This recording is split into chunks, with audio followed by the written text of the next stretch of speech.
समोर मुद्दे ठेवून बोलणं म्हणजे जास्त एव्हिडन्स असल्यासारखं वाटतंय मला, त्याच्यामुळे समोर ठेवतो. सर्व आयोजक, जी एकेकाळी वक्तृत्व स्पर्धांमध्ये वेगवेगळ्या ठिकाणी चमकणारी स्पर्धक मंडळी आहे, त्यांनी एकत्रित येऊन या स्पर्धेचं आयोजन केलं. एक आदर्श स्पर्धा कशी असावी याचा खरंच आदर्श घालून दिला आणि ते अशा पद्धतीच्या स्पर्धा इतरही ठिकाणी भरत आहेत हे देखील सकाळी अनिकेतनं सांगितल्यानंतर याचं एक यश आपल्याला लक्षात आलं आहे. त्यामुळे मी पहिल्यांदा सर्व आयोजकांचा मनापासून धन्यवाद देतो की त्यांनी खरंच एका आदर्श स्पर्धेला आम्हाला परीक्षक म्हणून बोलावलं. या अगोदर आपल्या सावित्रीबाई फुले पुणे विद्यापीठाच्या काही स्पर्धांना परीक्षक म्हणून जाण्याचा स्वामीराज सरांमुळे योग आला होता. मी आणि सचिन पवार आम्ही दोघंजण परीक्षक असायचो आणि आम्ही परीक्षण करायचो आणि प्रचंड वेगानं आम्ही सुगम संगीत ऐकायला जायचो, कारण प्रचंड थकून गेलेलो असायचो. आणि ते काय म्हणूया त्याला की असं आपण काय काय ऐकलेलं आहे आता, नाही आता हे सोडून देऊया सगळं आणि गाणं ऐकूया असं वाटायचं. आज मात्र असं काही वाटत नाही. आम्ही समाधानी झालो आहोत. तुम्ही सगळेजण खूप छान बोललेला आहात, खूप मनापासून बोललेला आहात आणि याचं समाधान मी या ठिकाणी व्यक्त करतो. आणि खरं तर आम्हा तिन्ही परीक्षकांचं असं मत आहे की खरंच विद्यार्थी आज जे गुणांमध्ये सगळ्यात मोठा जो गुणांचा तक्ता होता आणि त्यातल्या एका कॉलममध्ये खूप जास्त गुण देत होतो तो म्हणजे आम्ही कंटेंटला. आणि खरंच त्या कंटेंटला गुण द्यावेत अशा पद्धतीनं तुम्ही सगळ्याच जणांनी तयारी करून आला होता. त्याचं एक मनापासून समाधान वाटलं. आज दुसरी एक महत्त्वाची गोष्ट मला नोट करायची आहे, त्याच्यामुळं ती या अशी की या स्पर्धेतले विषय ही एक वेगळेपणा असणारी गोष्ट आहे. दुसरी महत्त्वाची गोष्ट म्हणजे या स्पर्धेचं गुणपत्रक ही देखील वेगळेपणा असणारी गोष्ट आहे. आणि ही एक आदर्श स्पर्धा आहे हे देखील तुमच्या मनावरती बिंबलेलं आहे. त्याच्यामुळं तुम्ही सगळेच जण स्वतःला पूर्वीपेक्षा जास्त क्षमतेनं इथं प्रेझेंट करायला आलेला आहात आणि खरंच तुमच्याकडून चांगलं प्रेझेंटेशन झालेलं आहे. आता अपेक्षा एवढीच आहे की असं प्रेझेंटेशन अनेक ठिकाणी करा, तुमच्या विद्यापीठांमध्ये करा आणि तुमच्या विद्यापीठाला अनेक मोठमोठी बक्षिसं मिळवून द्या. ही जी आता तुम्ही एक सीमारेषा ओलांडलेली आहे ती सीमारेषा कायम टिकवून ठेवा, हा दर्जा टिकवून ठेवा अशी मनोमन मी तुमच्यासमोर एक इच्छा व्यक्त करतो. आता परीक्षक म्हटलं की समाधान असतं आणि त्या पद्धतीनं परीक्षकाला दुसरे एक बाजू दाखवून द्यावी लागते की आणखी काही गोष्टी आपल्याला ॲड करायला हव्यात आपल्यामध्ये.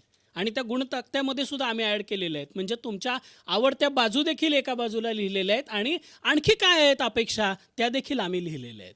अर्थात काही जणांकडून अपेक्षा पूर्ण झाल्यात, त्यांचा तक्ता तसाच रिकामा ठेवलेला आहे. आता सामूहिक अपेक्षा काय आहेत ह्याचं एक मी थोडंसं एक सार काढून तुमच्यासमोर मांडू इच्छितो. आता मला जी एक जाणवलेली गोष्ट आहे कॉमनली ती म्हणजे तुमच्याकडचं सादरीकरण, तुमची शैली आणि तुमची मांडणी ही ॲव्हरेजली सगळ्यांचीच उत्तम आहे. याबद्दल अजिबात कुणाचीही शंका असण्याचं कारण नाही. त्यामुळे वक्तृत्व स्पर्धेतलं वक्तृत्व कसं असावं तर वक्तृत्व हा जो गुण आहे शैलीच्या अँगलनी तो तुम्हा सगळ्यांकडं आहे. आता फरक तो कंटेंटमध्ये पडत होता, प्लस मायनस तिथंच फक्त होत होतं. आता महत्त्वाचा मुद्दा असा की आणखी म्हणजे आता विषय वाईजच सांगतो थोड्या गोष्टी, अगदी माझ्यानंतरचे 2 परीक्षक देखील त्यांची इम्प्रेशन्स तुमच्यासमोर नोट करतील.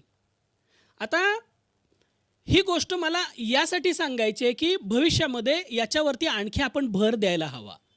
वक्ता आपण त्याला म्हणतो ज्याला स्वतःच्या विचारांची स्पष्टता असते. तो जे विचार मांडणार आहे त्याबद्दल तो आधी ठाम असतो. स्पष्टपणा हा वक्तृत्वाचा सगळ्यात मोठा गुण आहे. दुसरी महत्त्वाची गोष्ट म्हणजे तुम्ही जितकं स्पष्टपणे बोलता तितकं स्पष्टपणे तुम्ही ते लिहिलं पाहिजे.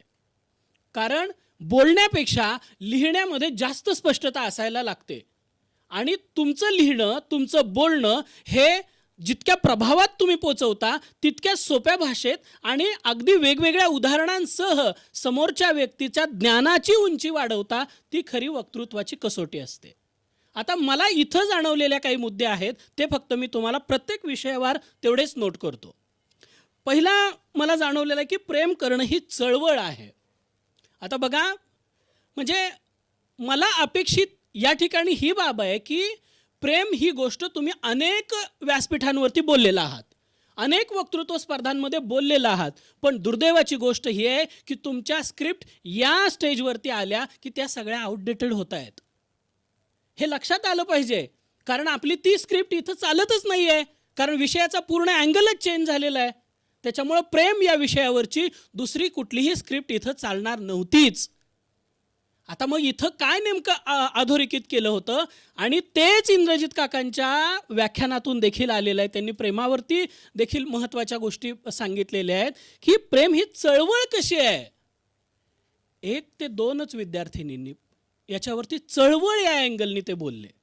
म्हणजे एका विद्यार्थिनींनी चळवळ म्हणजे काय आणि ती प्रेमाला कशी लागू करायची आणि प्रेम ही चळवळ कशी आहे, हे या अँगलनी मांडणी केली. आणि खरंच त्या 1-2 विद्यार्थ्यांचंच मला आणि या विषयावरती बोलणार, म्हणजे बाकी सगळ्यांनी प्रेम या विषयावरती तुमच्याकडे चांगलाच कंटेंट आहे, पण जो एक वेगळा अँगल अपेक्षित होता तो खूप कमी लोकांकडून मिळाला. त्याच्यामुळं ती एक बाब मला या ठिकाणी नमूद करावीशी वाटली. आणि ही बाब खरं तर तुम्ही आणखी व्यासंगानं ती वाढवू शकता, ती वाढवायला हवी. आपण कदाचित 5-6 मिनिटांमध्ये मांडायचं असेल म्हणून कदाचित झालं असेल.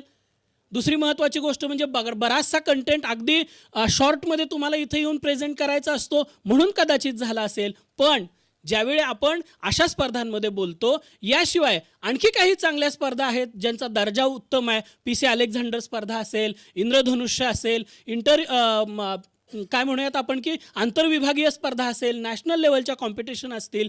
तर आणि एवढंच काय आहे तर वक्तृत्व स्पर्धेच्या पलीकडं पण एक मोठं जग आहे की जिथं तुमच्या कंटेंटला, तुमच्या बोलण्यातल्या आशयाला प्रचंड महत्त्व आहे. आणि तुम्ही जे काही मांडत आहात ते जास्तीत जास्त ऐकणारे आणि स्वतःच्या ज्ञानाची उंची वाढवायची अशा आकांक्षेनं वक्त्याकडं पाहणारे लोक आहेत. म्हणून मला हे तुम्हाला या ठिकाणी हा मुद्दा रेज करायचा आहे की तुम्ही अशा काही वेगळ्या गोष्टी मांडा, डिफरंट, की त्या डिफरंट तुम्हाला देता आला पाहिजे. आणि मला या ठिकाणी थोडीशी निराशा दुसऱ्या एका विषयामध्ये झाली की माणसं वाचताना चष्मा काढून ठेवावा. म्हणजे खरं तर पहिल्या 10-12 विद्यार्थ्यांनी जर तीच उदाहरणं दिली तर पुन्हा पुन्हा नको होती ती उदाहरणं द्यायला. त्यामुळं अगदी वेगवेगळी उदाहरणं आपल्याला देता यायला हवी. मला एक चांगलं उदाहरण तुम्हाला या ठिकाणी द्यायचं आहे की विचार करणारी माणसं कशी असतात, स्पष्टता कशी असते, आणि या विषयाला लागू होणारं एक उत्तम उदाहरण द्यायचं आहे मला. खरं तर ते आता आपल्यामध्ये नाही आहेत. यशवंत सुमंत सरांनी विद्यार्थ्यांसाठी विशेषतः अशा छोट्या छोट्या म्हणजे कॉन्सेप्ट क्लिअर करणारे काही लेख लिहिलेले आहेत, काही पुस्तकं लिहिलेले आहेत. मला तुम्हाला हे सांगायचं आहे की माणसं वाचताना चष्मा बाजूला ठेवायला पाहिजे. याची कदाचित तुमच्या हे अनुभवात नसेल म्हणून कदाचित आलं नसेल, आणि तुम्ही तुमच्या अनुभवातलं मांडलं आहे याचं देखील मी आदरच करतो, पण हे थोडंसं आणखी यायला हवं अशी एक अपेक्षा व्यक्त करतो. कारण काय, हे म्हणजे सगळीकडे आहे हे की मग तुम्ही जर समाजवादी असाल तर तुम्ही त्या फ्रेममधून पाहताय. मला चळवळीतलाच माणूस दिसला पाहिजे, मला कार्यकर्ताच असला पाहिजे. तो कशासाठी ही फ्रेम आहे. मग इथपासून अनेक सगळ्या गोष्टी आहेत. मग मला इथे RSSचाच माणूस असला पाहिजे, मी RSSच्या चष्म्यातून पाहतोय.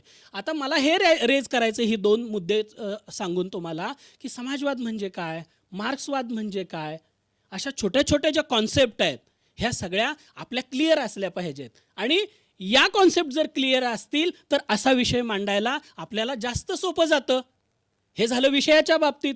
पण तुम्ही ज्यावेळी MPSCचा UPSCचा निबंध लिहिता, त्या मुलाखती देता, त्यावेळी तुमच्या या कॉन्सेप्ट इनडिरेक्टली तपासल्या जातात आणि आपल्या लेखनात देखील त्या आल्या पाहिजेत. ही सगळ्यात महत्त्वाची बाब आहे. त्याच्यामुळं मला थोड्याशा या वेगवेगळ्या विचारधारा आपण सगळ्यांनी समजून घ्यायला हव्या याच्यावरती मला एक बोट ठेवायचं आहे. आता तिसरा एक मुद्दा आहे एका विषयाचा की तेव्हापासून त्या कवितेला अबीर बुक्क्याचा वास लागला आहे. ... आहे. तुम्हाला बरंच मांडता येत होतं. तेव्हापासून म्हणजे काय, आभिर्भुक्याचा वास म्हणजे काय, म्हणजे काही विद्यार्थी मांडायचे आणि थोडंसं म्हणजे काय म्हणूया की डायव्हर्जन झाल्याचं पण मला दिसायचं की अरे नाही आहे, हे नाही बसत इथं. मग याचा अर्थ काय आहे की आपल्याला आपला व्यासंग वाढवायला हवा. असे ज्यावेळी विषय मांडतो आपण त्यावेळी किमान एक पुस्तक वाचायला हवं, किमान एक पुस्तक. म्हणजे आपण एका वक्तृत्व स्पर्धेला जाताना जर एक पुस्तक वाचलं, मला या ठिकाणी आवर्जून सांगायचं आहे की काही वक्ते हे असं सांगतात की मी म्हणजे आकडे कदाचित चुकीचे असतील बरं का हे, की 500 स्पर्धा जिंकल्या, 600 जिंकल्या, 700 जिंकल्या नाहीत, मला माहीत नाही त्यांचं. पण तुम्ही 10 करा, पण 10 स्पर्धेला जाताना 10 पुस्तकं वाचली पाहिजेत. आणि ही गोष्ट आपल्याकडून घडली पाहिजे की मी एक स्पर्धा करतोय ना, त्याला एक नवीन पुस्तक वाचून गेलो पाहिजे. खरं तर हा विषय ज्यावेळी मांडतो आपण, त्यावेळी आपण गंबा सरदारांनी काय लिहिलेलं आहे, सदानंद मोरे सरांनी काय लिहिलेलं आहे, हे वाचायला हवं होतं. हे जर आलं असतं तर आणखी आपल्यामध्ये भर पडली असती, कदाचित समाधान आणखी वाढलं असतं. आता पुढचे जे 2 विषय आहेत, ज्याचा त्याचा इतिहास, ज्याचे त्याचे संदर्भ, खरंच चांगले विषय मांडले, समकालीन विषय मांडले. महाराष्ट्राच्या, भारताच्या आणि एकूणच जगाच्याही अँगलनी बरीच मांडणी झाली. त्याच्यामुळे याच्यावरती वेगळं आणखी सांगण्याची आवश्यकता नाही. आणि परंपरा ही मृतांची लोकशाही आहे. क्वेश्चन मार्क फोडताच आला नाही. ज्याला फोडता आला ते मात्र ते सुसाट पुढे गेले मार्कांच्या दृष्टीनं, आणि ज्याला नाही फोडता आला ते तिथंच राहिले. म्हणजे हे मी फक्त स्पर्धा जिंकण्याच्या उद्देशानं नाही सांगत तुम्हाला, तर विषय समजून घ्या, विषयाचा व्यासंग वाढवायला हवा. त्यासाठी आपल्याला वेगवेगळे लेख येतात छापून वर्तमानपत्रांमधून, विशेषतः इंग्रजी वर्तमानपत्रांतून ते भाषांतरित करून वाचायला हवेत. साधना, परत मिळून साऱ्या जणी आणि अनेक आहेत अशी की जी नियतकालिकं वाचायला हवीत. गोपाळ गुरु यांच्यासारख्या लेखकाचं हे लोकशाहीबद्दलचं भाष्य वाचायला हवं आपण. सुहास पळशीकर आपल्याकडे उपलब्ध असणारी माणसं आहेत, हे आपण वाचायला हवेत. कारण ही माणसं म्हणजे आपली संपत्ती आहे. आणि आपण वक्तृत्व स्पर्धा करतो म्हणजे खरंच म्हणजे याला काही किंमत नाही बरं का. म्हणजे 100 वक्तृत्व स्पर्धा जिंकल्या, हो ओके फाईन, काय आहे, एक जिंकली काय आणि 100 जिंकल्या काय, तुम्ही समोरच्याला सांगता त्यावेळी त्याच्यावर एकच इम्प्रेशन पडणार आहे ना. त्यामुळे मुद्दा असा आहे की आपल्याला या वक्तृत्व स्पर्धेतून काय घेऊन जायचं असेल तर हे किती क्वांटिटीनं जिंकल्या ही गोष्ट महत्त्वाची नाही आहेच मुळामध्ये. तर कमी स्पर्धा केलेले लोक आजही त्या म्हणजे मी असं त्या काळात वगैरे असं सांगतोय असं नाही आहे, तर त्या काळामध्ये कमी स्पर्धा केलेले लोक पण जे खरंच गुणवत्तेनं मांडणी करत होते, ज्यांच्या मांडणीचा दर्जा चांगला होता, ज्यांचा कंटेंट चांगला होता, ती माणसं काही पिढ्यांमध्ये पुढच्या लक्षात राहतात. आणि जी खूप सारी बक्षिसं मिळवून गेलेली आहेत ती माणसं खरं विसरून जातात, कुठल्या स्टेजवरून ती दिसत नाही आहेत. त्याच्यामुळे मला तुम्हाला हे सांगायचं आहे की आपल्यामधून म्हणजे तुमच्याकडून मला आता अंतिम मी कन्क्ल्युजनकडे येतो की मला तुमच्याकडून एका चांगल्या थिंक टँकची अपेक्षा आहे. म्हणजे तुम्ही स्वतः अशा काय म्हणूयात की अशा एका भूमिका घेणाऱ्या लोकांची तुमच्याकडून मला अपेक्षा आहे. म्हणजे भूमिका घेणारे लोक आहेत हे, स्पष्टता असणारे लोक आहेत हे, वाचणारे लोक आहेत हे, आणि हे प्रबोधन करणारे लोक आहेत हे. काकाजींसारख्या माणसांनी जी धुरा आता आपल्यापर्यंत आणून ठेवलेली आहे त्यांना आपण खांद्यावरती पुढं न्यायचं आहे. मग त्यासाठी खांदे नकोत का मजबूत असायला, हे मजबूत असायला पाहिजे आहेत. त्याच्यामुळं आपण या गोष्टी अवश्य करूया, एवढंच मी या ठिकाणी सांगतो. खरं तर परीक्षक म्हटलं की बऱ्याचदा म्हणजे आता मी समाधान घेऊन जाणार आहे, दुमत नाही आहे, पण तुमच्यापैकी बऱ्याच जणांचा रोष पण असणार आहे आमच्यावर. पण रोष देऊ नका, कारण का तुम्हाला सांगतो की आम्ही जे गुण देऊन टाकले आणि आमच्या सगळ्यांची कदाचित ती बेरीज जी आहे ना ती खूपच व्यवस्थित आली आणि आम्हाला काय म्हणूया त्याला की विभागून सुद्धा कोणाला नंबर गेला नाही हो, ते सगळं मनानं झालेलं आहे. म्हणजे काय म्हणूया त्याला की खरंच जे चांगले बोलले त्यांना बक्षिसं नक्कीच मिळालेली आहेत, ज्यांना खरं नाही मिळाली त्यांनी अजिबात रागावू नका, परीक्षकांना तर अजिबात दोष देऊ नका. आमच्यावर कुणाचंही प्रेशर नव्हतं, आम्ही प्रेशर घेणारे व्यक्ती देखील नाही आहोत, आणि हे संयोजक खूपच चांगले आहेत. आणि सकाळी अनिकेत म्हणाला होता की चांगलं बोलणाऱ्याला बक्षीस मिळतं, ते मिळालेलं आहे. त्यामुळे तुम्हा सर्वांना शुभेच्छा. सगळ्यांना पुढच्या वाटचालीसाठी मनापासून शुभेच्छा. थँक्यू.